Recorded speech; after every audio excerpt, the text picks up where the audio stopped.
Hey guys, আসসালামু আলাইকুম। আমি জাহিদুল হাসান। আজকে রিয়েক্ট করতে চলেছি সিয়াম আহমেদের জংলি মুভির একটি গান। সো চলুন দেখা যাক সিয়াম আহমেদের জংলি মুভির গানটি কেমন হয়েছে। গানটা কিন্তু শুনতে আমার থেকে খুব ভালোই লাগতেছে। গানটা গেয়েছে আহ, মেয়ে শিল্পী হচ্ছে কণা এবং পুরুষ হচ্ছে ইমরান। আপনারা অবশ্যই জানেন কণার যে দুষ্টু কোকিল গানটা অবশ্য খুবই পপুলার হয়েছে। আর ইমরানের কথা তো নাই বললাম, ইমরানের গান কিন্তু অসাধারণ। গানটা কিন্তু আমার থেকে শুনতে খুব ভালো লাগতেছে। আপনাদের অবশ্যই মতামত জানাবেন আপনাদের থেকে গানটা কেমন লাগতেছে। এই গানটার মধ্যে ইমরান জাস্ট ফাটিয়ে দিয়েছে। ইমরান গানটার মধ্যে মনে হচ্ছে একেবারে ভিতর থেকে উজাড় করে গানটা গাইতেছে। জাস্ট অসাধারণ। ভিজুয়াল নিয়ে কথা বলা যায়, ভিজুয়াল জাস্ট অসাধারণ হয়েছে।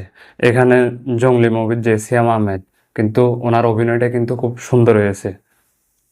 এটা ওভারঅল সবকিছু দেখে কিন্তু আমার থেকে খুব সুন্দর লাগতেছে। আমার কাছে মনে হচ্ছে এই বছর এটি হয়তো রোমান্টিক একটি গান হতে চলেছে। আপনাদের অবশ্যই মতামত জানাবেন। বন্ধুরা, জংলি মুভির এই গানটা নিয়ে কথা বলা যাক। গানটা ওভারঅল আমার থেকে খুব ভালোই লাগছে।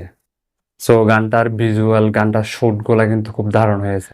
আর এখানে সিয়াম আহমেদের কথা বলতে হয়। সিয়াম আহমেদের কামব্যাকটা কিন্তু খুব দারুণ হয়েছে। এখানে সিয়াম আহমেদের অ্যাক্টিংটা কিন্তু আমার থেকে খুব ভালো লাগছে। আর বুবলিও ওভারঅল খুব ভালো করেছে। জংলি মুভির টিজারটা আমি দেখছি, কিন্তু ওইটা আমার কাছে খুব ভালো লাগছে। যেটা আমার এক্সপেকটেশন ছিল ওটারও বাইরে ওনারা কিন্তু ক্রিয়েট করেছে।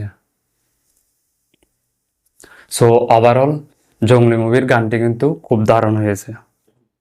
দর্শক বন্ধুরা, বন্ধু গো শোনো, এই গানটা এই বছরের কি সেরা রোমান্টিক সং হতে চলেছে? আপনাদের কি মনে হয়? আমার কাছে ওভারঅল গানটা খুব ভালো হয়েছে। আমার কাছে মনে হচ্ছে এটা এই বছরের হয়তো রোমান্টিক একটি গান হতে চলেছে। আর এখানে গানটি কিন্তু শুনতে খুব ভালো লাগতেছে। সো এই ছিল আমার ওভারঅল রিয়াকশন।